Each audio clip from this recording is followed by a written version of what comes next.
This is absolutely Essendon, the Bombers YouTube fan channel that treats the off-season like therapy, only cheaper and slightly more productive. So the last-minute Merrett deal didn't consummate. The club stood firm. He stayed put. But will his pre-season reception be as cold as a mother-in-law's kiss? So we've got new board reshuffles, AFL rules to decipher, and a big draft hand to play. It's that magical time of the year when hope returns, logic disappears, and every second rumour sounds like gospel. Let's get into it.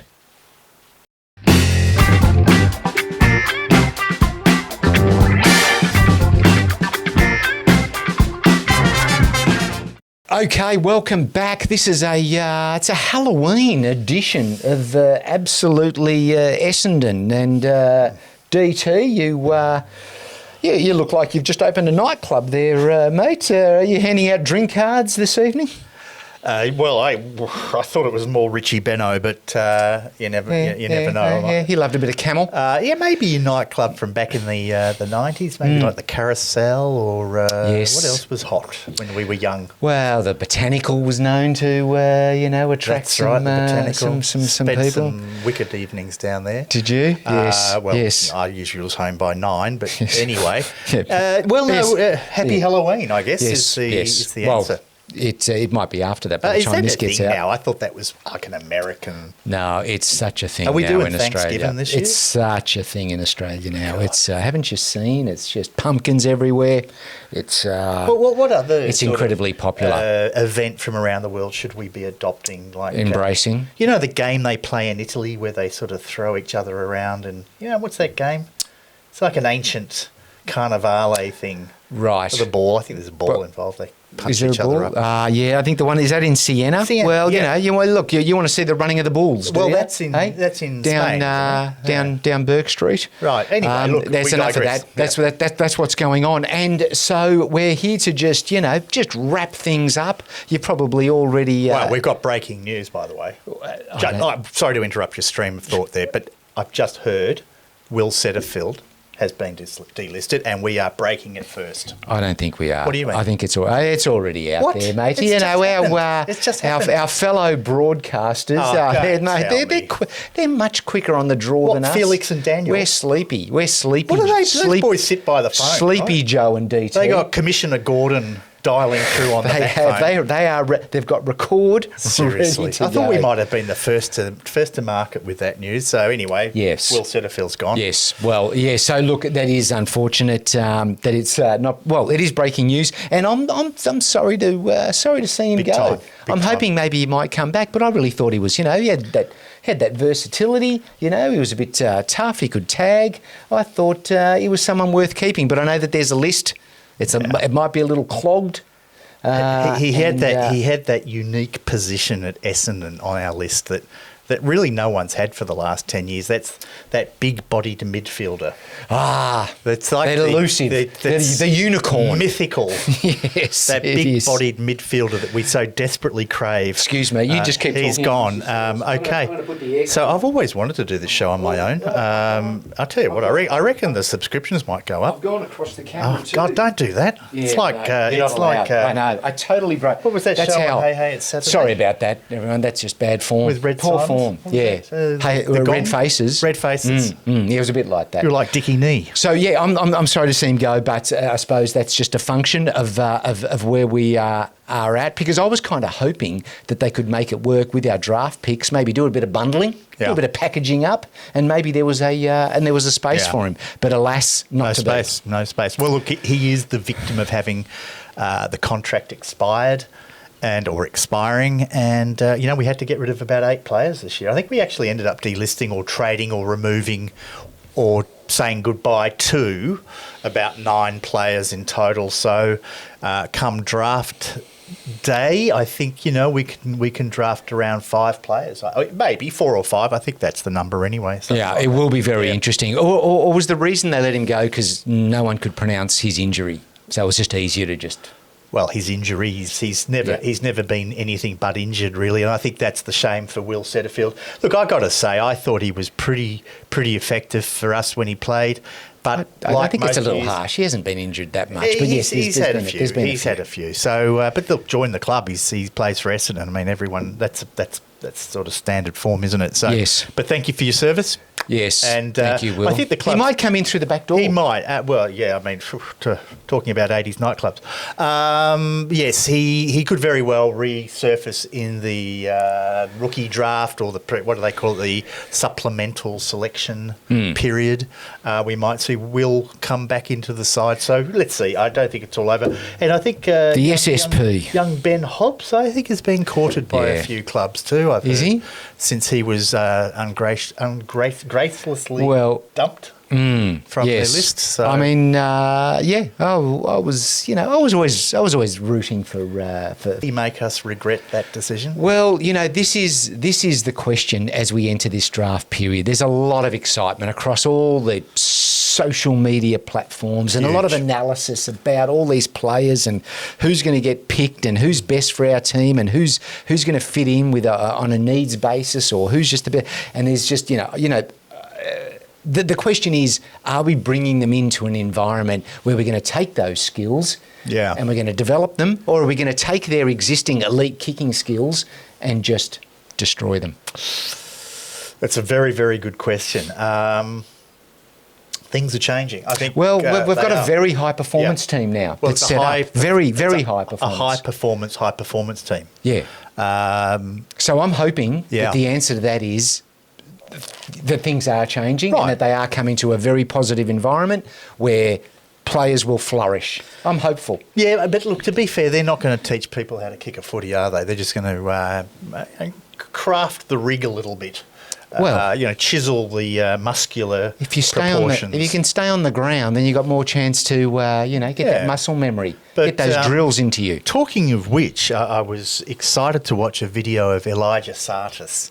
Now, we all know Elijah's had some challenges with his kicking, and it was good to see him. He's hard at work during this off-season, training on his own, or not on his own, he's got some friends helping him, but, throwing the ball off the little trampoline, catching it, spinning around, doing a 360, and then pinging 40-metre passes to someone standing further downfield. And I got to say, kicking the ball like Greg Williams.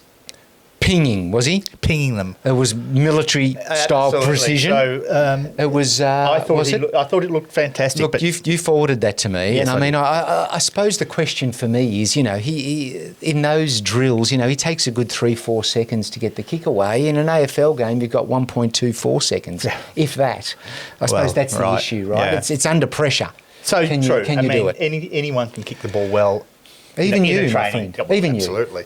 So we'll see how he goes. But I'm excited. I think, he has a little clear air now, I think, Sartis. I think there's been some changes, players leaving, which, of course, opens up more opportunity for the guys left behind. But there will be some competition for that midfield. I think McGrath showed quite a bit towards the end of our most recent season. Yeah, he did. Moving into the midfield with the young Nguyen taking back pocket duties. Yeah. But look, we've got to give this kid a chance. He's been given a rough draw, I think, by Essendon. And if we can just get him 10 games, let's see what he can do. You never know. He might be the surprise packet for 2026. fair call. Yeah. Let's give him some continuity, and maybe he'll get that. Now, we've gone right off the running order here, I think, haven't we? Well, it wasn't much of a running order, really. It's just a couple of chicken scratching. There's a lot that's been going on, and I know our audience is desperate to hear more about it. Okay. If Daniel and Felix haven't already sort of done 17 videos on this. We do love them. I actually noticed the boys pumped out one on Del Pietro. Is it Del Pietro? The new board Di Pietro. Di Pietro. He gets his own video.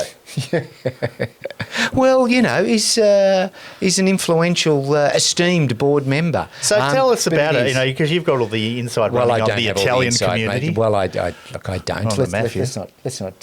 Let's not bundle people in together. But yes, he came from. I think he served for 13 years on the Melbourne Victory board as chairman. I think 18 years in total as a. So he's a walking director. expert on Australian rules football. Well, flares, No, let's not generalise. But apparently is well regarded in the field of sports administration and also very successfully in the business world as well. With I think fresh produce. I think What? I think that's his biz. I think Veggie. if I read correctly. Yeah, I think so. Yeah. Oh God, it gets worse by the minute.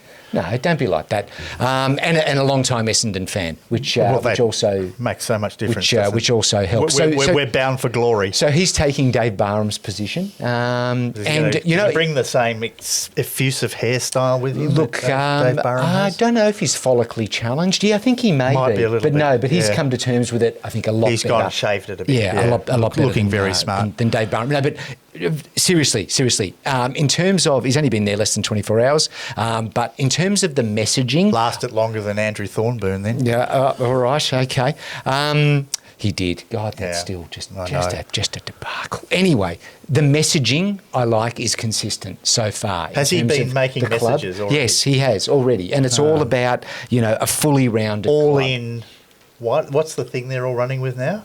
One heart, one life, one. Yeah, all in. no. Well, no, it wasn't so much. It was so much that it was more about getting all in, all heart.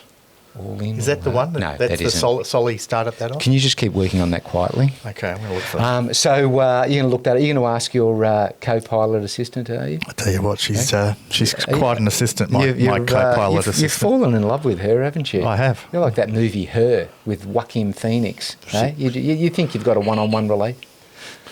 Hang on, sorry, it gets a bit saucy Right. sometimes. So Okay, anyway, the messaging Pietro, it's all about a fully rounded football club. and there's another a vacancy on the board that's been left absent, I think, or left available because of Dean Solomon moving into a coaching role. Yeah. So what's happened there? Well, I don't know. We can only speculate, as we always do. But is it? Do you think maybe they just felt like look, yep, board member, okay, but maybe there's more value to be added in a coaching capacity, and they can fill that role on the board with some other skills, perhaps. I got to tell you, I think it's a little more sinister than that, and I just wonder whether Solly really sort of fitted into the boardroom vibe. He was a pretty rough kind of guy.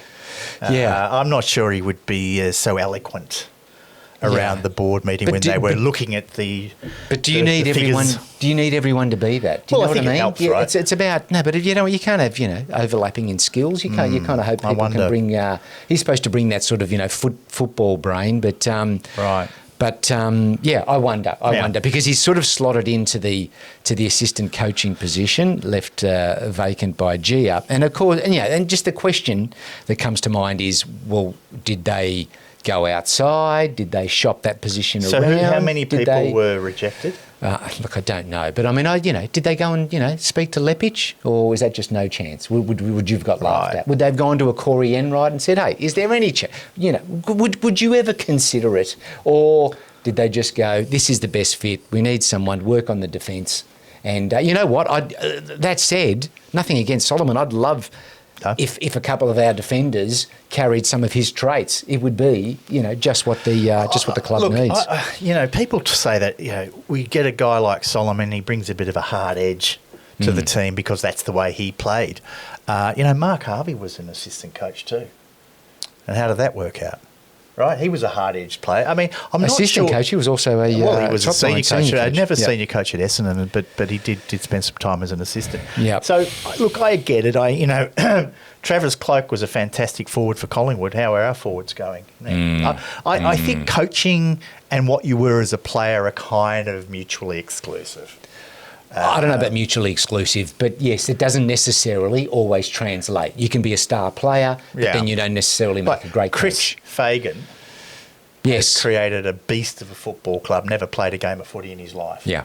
I think it's great that Solomon's coming into the... I like having some Essendon DNA there. I think it's good no matter what people say. I'm not a fan of let's disregard our legacy and our history. I think it's great that there's Essendon guys involved, and certainly that's the sort of spirit that he's injected into the new Andrew Welsh regime, calling for support from all the ex-players. So I think Dean Solomon's going to be a pretty decent addition to the coaching team and was highly regarded as an assistant coach when he was at Gold Coast. So it's not like he's coming in just saying, look, don't worry, fellas, I've got this, I'll pick this up. He actually comes with some pretty decent qualifications in this area. Yeah, I would agree with that. Yeah. So, then looking forward to the draft period, how are you getting? Are you getting very excited about what's out there our hand and what we could be doing to add? Because this Setterfield move would suggest that maybe there will be a focus on midfield because you've got Hobbs gone, Shield, Setterfield, and allowing Merrett. He's back for the moment. Yeah. But for how long? Maybe he's just got 12 months in it. Could be, and the fact is he's getting older anyway. So, look, I'm sure. Look, I am not the expert on the draft. I think I follow the news. Most people know better than we do, and certainly there's some content creators in the Essendon universe that do a fantastic job on Beautiful job. But yeah, I would love to get Cooper Duff Titler to the club. That type of player. I mean, everyone talks about getting a couple of real blue ribbon midfielders, but I think we need that sort of bigger, more mobile ruck, certainly as a replacement for Draper. But I don't think he will slip through to us. I think we're going to probably take picks at around 8 or 9 after the academy picks and what have you. So, but they're talking about Roby slipping through potentially and Sharp. Yeah. Both of those boys would be fantastic. I don't think Roby will get to us, frankly, but if he does, he will be great. There's doubt around that. Yep. But really beyond the sort of top 10, I think it becomes a bit of a lottery. So let's see how we go. But I am excited about it because I'm interested to see what we do on the day, and I think this is the unknown factor: is will Essendon start playing dealing some draft picks to other clubs to sort of move up the draft order. We may look at some of those second round picks that we have, trading them up for a pick in the teens, and then perhaps using that with one of our earlier first round picks for maybe something from West Coast. Who knows? I think that's the interest level because if we could get our hands on someone in that first 3 or 4 picks, that could be really, really important to us going forward. So, just thinking about that, if I'm West Coast or Richmond, am I going to give that up? I mean, you're probably like, you know what? No, I'm right, thanks. You can keep packaging Essendon. Sure.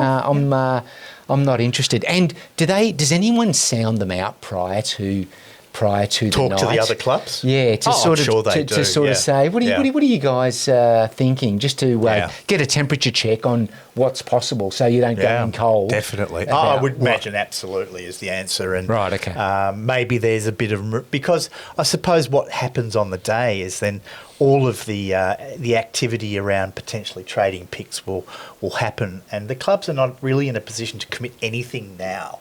I think they'll say, look, we like what you're saying, but let's see what happens because, Richmond might come at us. We're going to be speaking to Gold Coast. There's so many moving parts in this. So this is going to be fascinating because you've really got the first 6 picks belong to 3 clubs. Not counting the academy picks, but you've got West Coast with 2, Richmond with 2, and then Essendon with 2. Yep. So there's a bit of... And to answer your question, will West Coast give up pick 1 or 2? They might not give up pick 1, but if you throw at them, say, pick 5, which is one of our current picks, and maybe if we can improve our hand by trading a few of our second rounders, the 20s, you never know. They might go, look, we get pick 1 anyway, we'll trade 2, we get pick 5, maybe pick 12. They might see more value in that to sort of broaden the opportunity and broaden their draft hand in general because they need players, right?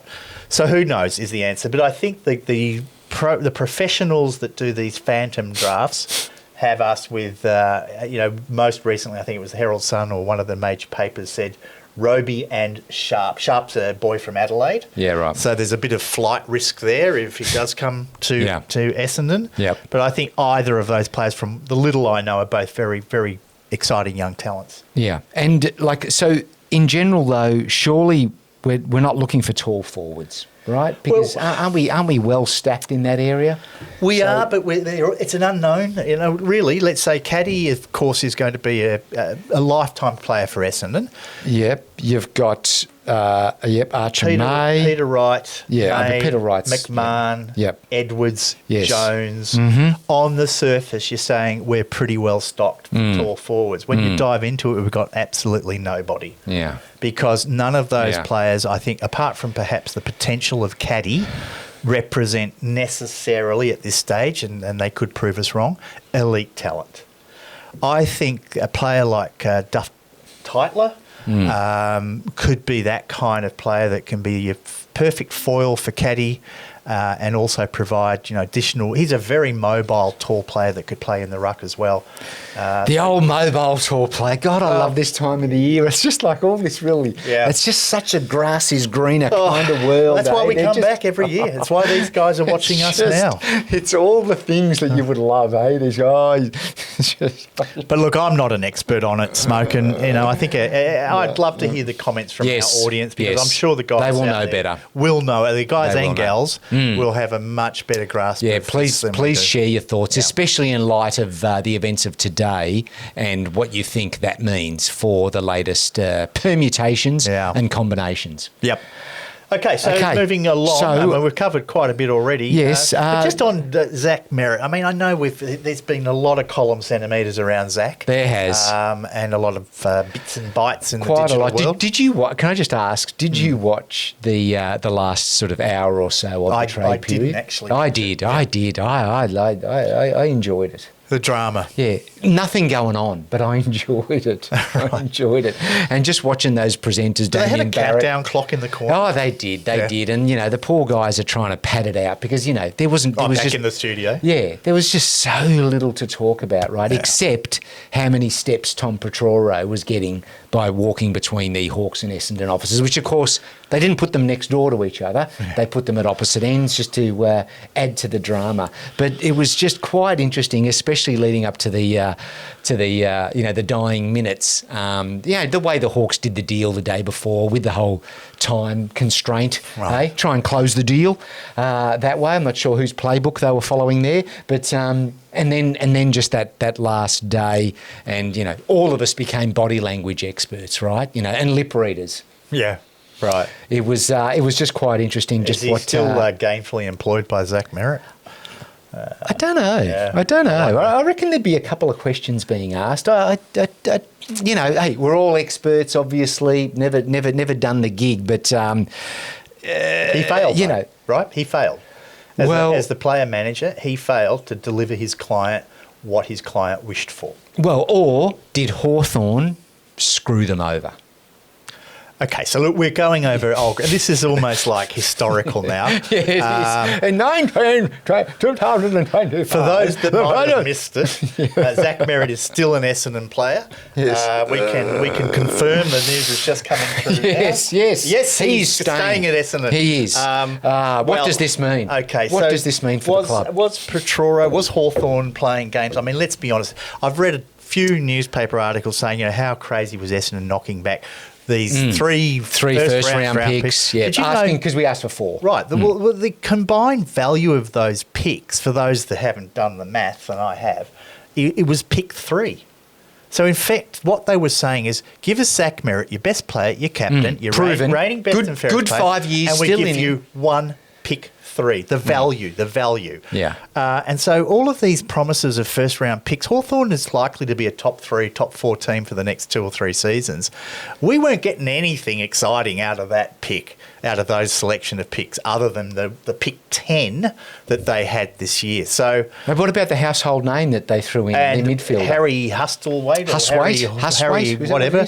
I mean, they didn't even know what his position was, right? So let's just. What's your first name again? Hang on, I've got to do the paperwork. That guy, that kid out there with the lawnmower. How tall are you? 180.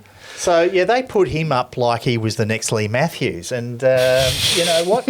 Ain't buying that. But what I do like is that then Andrew Welsh has clearly got a little bit of an axe to grind with the Hawks. Yeah. I mean, he hates them. He really does hate them. And as we all do, because let's be honest, they're absolutely horrible, repugnant football club. And hi, all our Hawthorn fans out there. Love, they do love having you along. They do. But he then went and made a 10-year, $70 million offer in a house in Saint-Tropez for Josh Weddle. I mean, Josh is a good player. Don't get me wrong. Yeah. I'd love to have Josh Weddle at Essendon, but wow, that's some kind of offer, right? Well, it was kind of like I see you and I raise you. Yeah. That's what he was doing. But what was interesting that's come out since, right? Because at the time we're all speculating, you know, who was, first of all, like what I saw was 5 minutes to go, Tom Petroro grabs his phone and sends a text to Damien Barrett.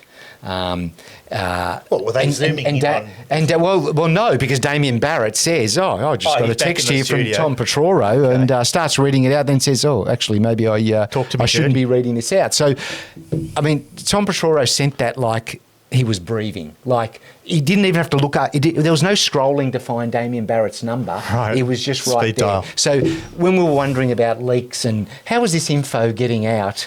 Well, you're alleging something there. Maybe. Our all right. lawyers have advised not to make that Have claim. they? But do we have lawyers? We do. Okay. Arnold Bloch-Liebler, proud to be lawyers to us. Okay, all right, fair enough. But no, we don't know that he's the centre of we the don't. leaks, But the chronology of events has since come out is that he and Merrett went and met with the club in August with the CEO and Matt Rosa. Before the dinner date? Yes, before the dinner date in August. Right. Okay. This has been reported. I think from 100 times probably. Yeah, probably. But go on. I mean, yes, I'm sure there's one person. You didn't know. There's one person on the planet. It sounds like it's news to you. Yeah, we could have just had a coffee and talked about this. But no, please share it with our 20,000 subscribers. So they went and met, and obviously it was like a end of season wrap. What's in store? And like the exit interviews they do. Well, yes, an exit when whatever. you're still staying, apparently, like but maybe not. And it was with the CEO and Matt Rosa, and obviously, well, not obviously, but I would imagine if I was a guessing man, he left that going, this is a bit of Groundhog Day. I don't really like what I'm hearing. This vision that they keep talking about, I don't feel like, and if you. And what he said that night in his speech, he was just alluding to the fact that if you're not executing, then what is the point? And if he feels like he's been carrying the club, that then inspired him to perhaps have those discussions. So, well, yeah. Look, good on you, Zach. Didn't work out so well for him in the end, but anyway. There's no guarantees in this game. You don't come in to play AFL football and it's not your birthright to win a premiership. A lucky few players do, particularly players from every other club in the competition, but not us, unfortunately. And so, Zach, you're just going to have to wear it, buddy. But I think he's a professional guy. I think he'll deliver this season. I have no doubt, and I think expect him to be best and fairest winner next year. Honestly, I think Merrett will come out to show everybody how good a player he is. And, exactly what you said. He's a professional. So what value is in him putting down his tools, laying down his tools for a year, spitting the dummy? He's not going to do that. And I think the players that he plays with are going to welcome him back. They're going to have a few little jibes, little digs at him. They'll have a bit of fun, a bit of kangaroo tail whips with the towels in the dressing rooms, and it'll all be fine. It'll all be fine, and Zach will come out and be a fantastic player for Essendon. And you know what? I suspect we're going to show some signs next year. I'm positive we're going to show some signs. And Merrett might just go, hey, I can see something really brewing here.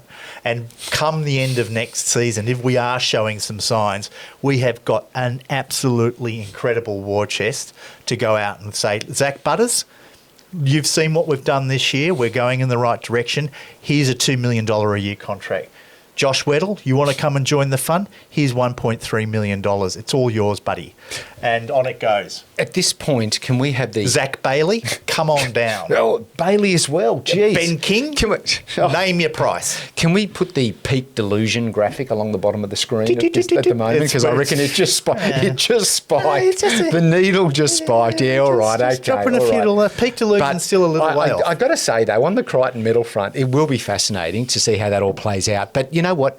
Zach only has to be off 5%. He's coming off a high standard. Archie Roberts improves another 5%, and we could have a new Crichton medalist. You got it? I'm trying to do them. Because there wasn't that much between them. No, Archie was probably a little unlucky in the end not to win the medal, but anyway, what a great player he is. And we're getting ahead of ourselves. So there's a lot to look forward to, and I think if we can nail this draft, we all know how important this draft is. Matt Rosa must be having sleepless nights thinking about the permutations and what it means to the Essendon Football Club. That whiteboard must be just chock full down there at the hangar with all the different combinations and the ways that he could go on the night. Because you've got a Adrian Dodoro Memorial whiteboard. Yep, that one. Do you reckon? Does he have a plate on it? No, he's a dartboard down there, I think, and that.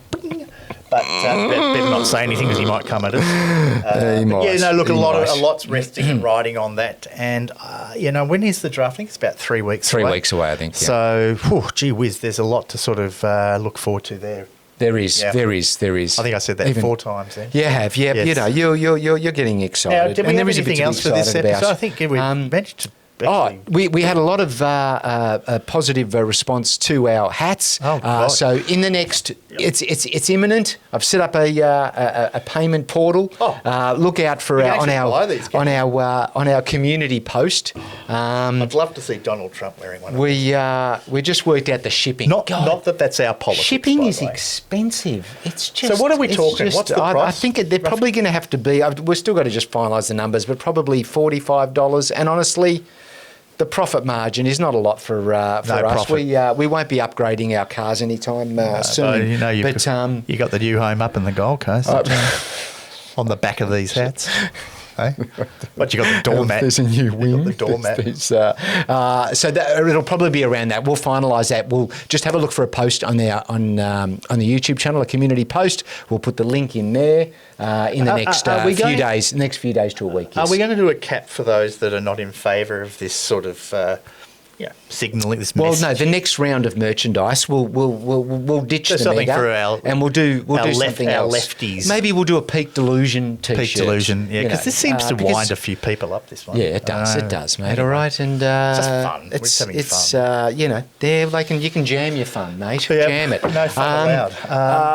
What else do we need? These are extraordinarily high quality caps. Oh, no, don't build them up too much. Manage expectations. You're trying to flog them for $45. No, but these are embroidered. You are embroidered. Yes, they are. And we're going to personally sign each and every one of them. No, we're not signing. And no, they don't want them graffitied. They don't want them damaged. That drops the price exactly. down. They'll be like, well, I want a discount. All right. Well, anyway, so you can get the cap. How do you buy the hat? Well, we've got to set this all up. Okay. Right. You just. But the good news is for those that have been asking about it.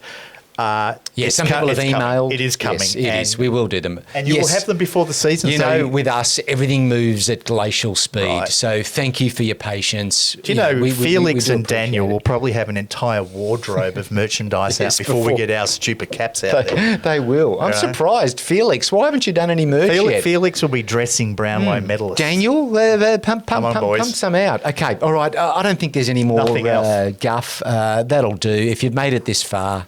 A little something to sort of tide you over until draft night. And can I just say one last thing? We are in the black hole of the year, right? It is. Dark side of the moon. Unless you're a racing fan, which I'm not. I know you're big on the races. Oh, no, not as I used to be. You used to be a big fan of the races, but like that period from the grand final through to Oz Open. Basically, you got to wait for the end of the Australian Open before you can start to get excited again. It is like. Now, I don't mind the bit of cricket. I'm looking for the cricket will be great this year. In fact, we should do a couple of shows on the cricket, with the Ashes coming. But you see, this is the period where I start dreaming and thinking, man, I reckon they've got that whiteboard out at the hangar, and they're talking about these sideways chip kicks in the back line, and they're saying never again. Right. And they'll set a decree and say no more. Have like a swear jar for sideways kicks. Yes, no more kicks into the forward line where we get in each other's way. McGrath will be broke within 3 weeks if that was the case. No more kicks down the line to the opposition interceptor marker. No more of that. That's what I dream about. And so by the time round one comes, it's just a distant memory. All this stuff. I can give you some good websites to look at before you go to bed if you want something to give you better dreams than that. Oh, really? Yeah, that's strange dreaming. But yeah, look, I hear what you're saying. Peak Delusion, the episode that you've all been waiting for, is coming soon. It is. Straight after the draft. We will be the first to report. Well, actually, no, the we're fifth not. to report. We'll be definitely equal 17th to report straight after the draft. And that will be the beginning of Peak Delusion season. And yes. I'm personally really looking forward to being deluded once again. And I'm sure you are as well. I am indeed. All right, again, thank you very much. All right, guys. Like, subscribe, whatever, you know the drill. Thanks very much. See you again soon. Bye for now. Bye.